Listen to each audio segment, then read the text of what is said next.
আপনি কি ভুলের ঊর্ধ্বে? সমালোচনার জবাব আপনি দেন না কেন? ভাই, আমরা ভুলের ঊর্ধ্বে না, আলহামদুলিল্লাহ, এটা তো আমরা স্বীকার করি।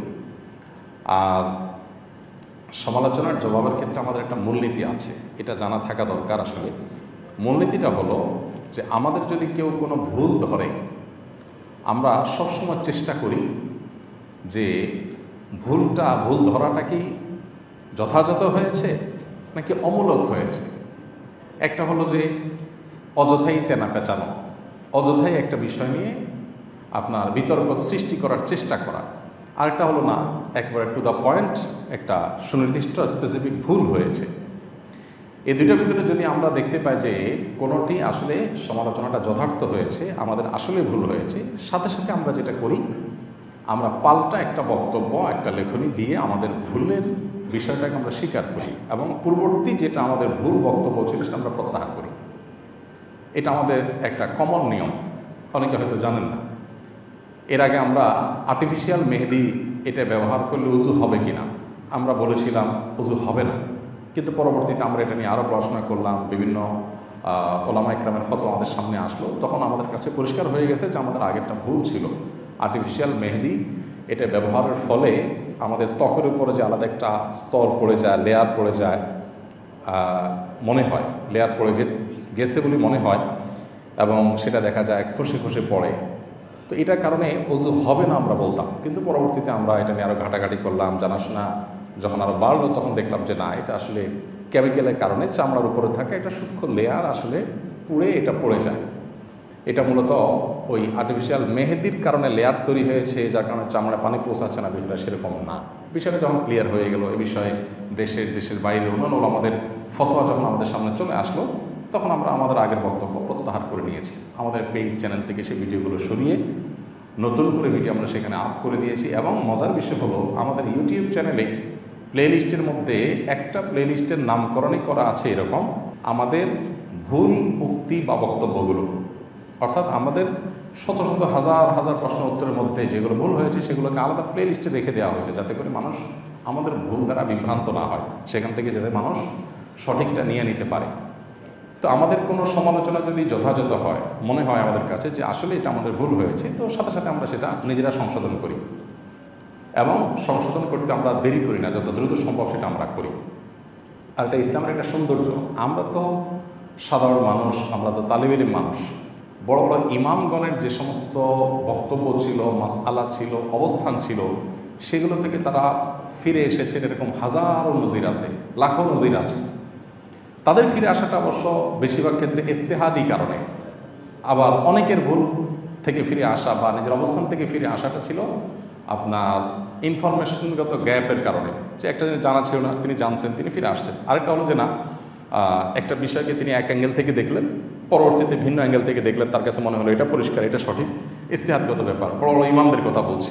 এই জন্য তাদের দেখবেন যে একই মাসআলার ক্ষেত্রে কয়েকটা মত আছে, একটা মত আগের ছিল আর একটা মত পরের হয়েছে। এটা ইসলামের সৌন্দর্য। শেখ নাসিরউদ্দিন আলবানী রহমতুল্লাহ আলাইহি সমকালীন যুগের মুহাদ্দিসদের মধ্যে বেশ সুপরিচিত একজন মুহাদ্দিস। হাদিস নিয়ে তার অনেক কাজ, বিপুল পরিমাণ কাজ আছে আমরা জানি। তো এত বেশি কাজ, এত বেশি আপনার কর্মযজ্ঞ, এত বেশি তালিফাত, লেখালেখি, তার বড় বড় মানে ভলিউম এক একটা সাবজেক্টের উপরে তার বই লেখা, কিতাব লেখা। এরপরও তার জীবনে যে সমস্ত মতামত থেকে তিনি ফিরে এসেছেন, আগেরটা তিনি সঠিক মনে করেননি, পরেরটা সঠিক মনে করছেন, এই মতামতগুলোকে কয়েক ভলিউমের একটা কিতাবে লেখা হয়েছে, যেটার নাম হলো তারাজুআতুল আলবানী। সম্ভবত 4 খণ্ডের একটা কিতাব, মানে কতগুলো একত্র হয়েছে। তো এটা ইসলামের সৌন্দর্য।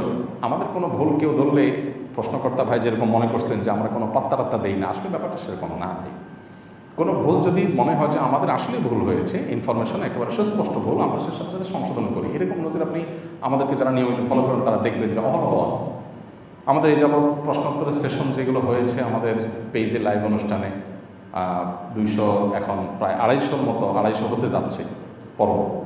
তো প্রত্যেকটা পর্বে যদি এভারেজে আমরা 50 থেকে 60টা প্রশ্নের উত্তর দিই, সেক্ষেত্রে কত হাজার প্রশ্ন হয়। আর অন্যান্য যত প্রশ্নোত্তরের সেশন আছে সব একসাথ করলে হয়তো আমাদের 20-30 হাজার প্রশ্নের উত্তর এই পর্যন্ত মিনিমাম দেওয়া হয়েছে। এই 20-30 হাজারের ভিতরে আমাদের 20-50টা বা 100-150টা মাসআলাতেও ভুল হওয়াটা অস্বাভাবিক নয়। আমরা মানুষ, সেই হিসাবে আল্লাহ মাফ করুক, অহংকার থেকে আমাদের কোনো কেউ সমালোচনা করলে আমরা সাথে সাথে করি। কিছুদিন আগে আমাদের একটা গত রমজানের একটা বক্তব্যের পর এক ভাই আমাকে একটা ক্লিপ দিলেন, যে আমরা বলেছিলাম যে ফিতরা রমজানের ঈদেতে যে আমরা ফিতরা আদায় করি, জাকাতুল ফিতর বা সদকাতুল ফিতর, এটা হাদিসের ভাষ্য হলো মান আদ্দাহা ক্বাবলা সালাতি ফাহিয়া সাদাকাতুন মাকবুলা ওয়া মান আদ্দাহা বা'দা সালাতি ফাহিয়া সাদাকাতুন মিনাস সাদাকাত। ফিতরা এটা যদি কেউ ঈদের নামাজের আগে দেয় তাহলে আল্লাহর কাছে গ্রহণযোগ্য হবে, আর ঈদের নামাজের পরে দিলে এটা সাধারণ দান হয়ে যাবে, মানে ফিতরা হবে না। এটা ছিল আমার বুঝ, সেই অনুযায়ী আমরা উত্তর দিয়েছি। পরে এক ভাই আমাকে একটা লিঙ্ক দিলেন যে না, এটা সম্পর্কে অন্যান্য ইমামদের বক্তব্য ভিন্ন। প্রায় সব ইমামরাই বলেছেন যে পরে দিলে আদায় হবে, অবশ্যই সেটা অনুত্তম হবে, আল্লাহর কাছে সেটা উত্তম নয়, সুন্নাহ নয়, সেটা নিয়ে অনেক কথা বলা যায়, কিন্তু আদায়ই হবে না ফিতরা, ব্যাপারটা সেরকম ইমামরা বলেন নাই। পরে আমরা দেখলাম যে হাদিসের বিভিন্ন ব্যাখ্যা ওলামা একরাম করেছেন, আমরা সেটাকে সাথে সাথে প্রত্যাহার করে পাল্টা বক্তব্য দিয়েছি। তো এটা আমাদের একটা রুটিন কাজ, যেটা হয়তো অনেকে জানেন না, এই জন্য মনে করেন যে আমরা বোধহয় কোনো সমালোচনার আমলে নেই না, আমরা বোধহয় সব জানতা শমশের ভেবে বসে আছি। না, আমাদের ভুল ধরলে কেউ আমরা খুব শ্রদ্ধার সাথে সেটাকে মেনে নিই এবং স্বীকার করি। তবে ওইটা নিয়ে খুব বেশি হইচই করার কোনো প্রয়োজন আছে বলে আমরা মনে করি না। ভুল কে ধরলো এটা ব্যাপার না। অনেক এই যে ফিতরা বিষয়টা যে ভাই ভুল ধরেছেন, এই ভাইকে আমি চিনি না এবং পরিচিত কোনো মুখ না, একজন সাধারণ কোনো আলেম। আলহামদুলিল্লাহ, যখন লিঙ্কটা আমাদের কাছে এসে আমরা তাহকিক করলাম, দেখলাম হ্যাঁ ওনারটাই সঠিক, আমরা সাথে সাথে স্বীকার করে নিয়েছি। তো এটা তো ইসলামের সৌন্দর্য, আলহামদুলিল্লাহ। এক্ষেত্রে আমরা কোনো বাজ বিচার করি না।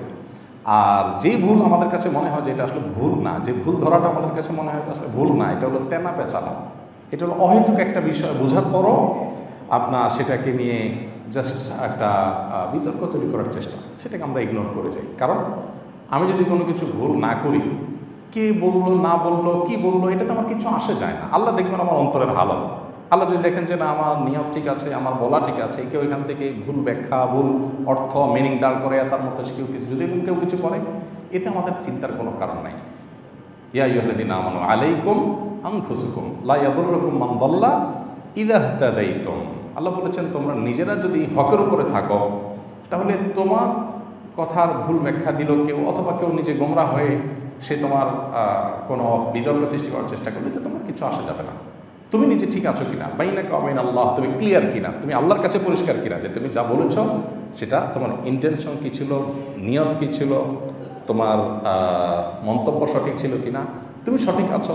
আরেকজন সেটা নিয়ে ঝামেলা তৈরি করার চেষ্টা করছে, কথা বাড়ানোর চেষ্টা করছে, এটা তোমার কিছু হবে যাবে না। তা আমরা এই উসুলটা মেনটেন করি। যদি মনে হয় ভুল পরিষ্কার, সেটা আমরা সাথে সাথে ক্যাচ করে নিই। আর যদি মনে হয় ভুল নয়, তখন আমরা আরিদ আনিল জাহিলিন, আমরা এতের উপর আমল করি, আমরা সেটাকে ইগনোর করে নিজের মতো কাজ করে যাই। এবং এই পদ্ধতিটা ডক্টর আব্দুল্লাহ জাহাঙ্গীর রহমতুল্লাহের কাছ থেকে মূলত আমি হাতে কলমে শিখেছি। স্যারকে বলতে শুনতাম, স্যার বলতেন যে দেখেন, জবাব দেওয়ার পিছনে যদি আমরা সময় ব্যয় করি তাহলে আমরা কাজ করতে পারবো না। কারণ দেখা যাবে যে আজকে একজন একটা বলবে, কালকে আরেকজন আরেকটা বলবে, তখন এটা কিছু মানুষ একটা কাজ বানায় নেবে হয়তো কোনো কারণ ছাড়াই, শুধুমাত্র আপনার সময় নষ্ট করার জন্য। শয়তান আপনাকে আরেকটা কাজে ফোকাস নষ্ট করে এঙ্গেজ করে রাখার জন্য আপনাকে এই কাজে লাগায় রাখবে, কোনো দরকার নেই। আমার যদি ভুল হয় আমি সাথে একটা কারেকশন করে সামনে আগাবো, ভুল নাই হয় নাই, অহেতুক একজন মানুষ পেঁচাচ্ছে, আমি সেটা ইগনোর করে চলে গেলাম। এই মূলনীতিটা জীবন চলতে আমাদেরকে অনেক বেশি সাহায্য করবে, বিশেষ করে আমাদের জীবনে প্রোডাক্টিভিটি বাড়াতে, জীবনের সময়ের অপচয় রোধ করতে অনেক বেশি সাহায্য করবে। আমরা অনেকে দেখবেন সোশ্যাল মিডিয়াতে বিতর্ক নিয়ে পড়ে থাকি, একেবারে দিনকে দিন, ঘন্টায় ঘন্টা, উদ্দেশ্যহীনভাবে।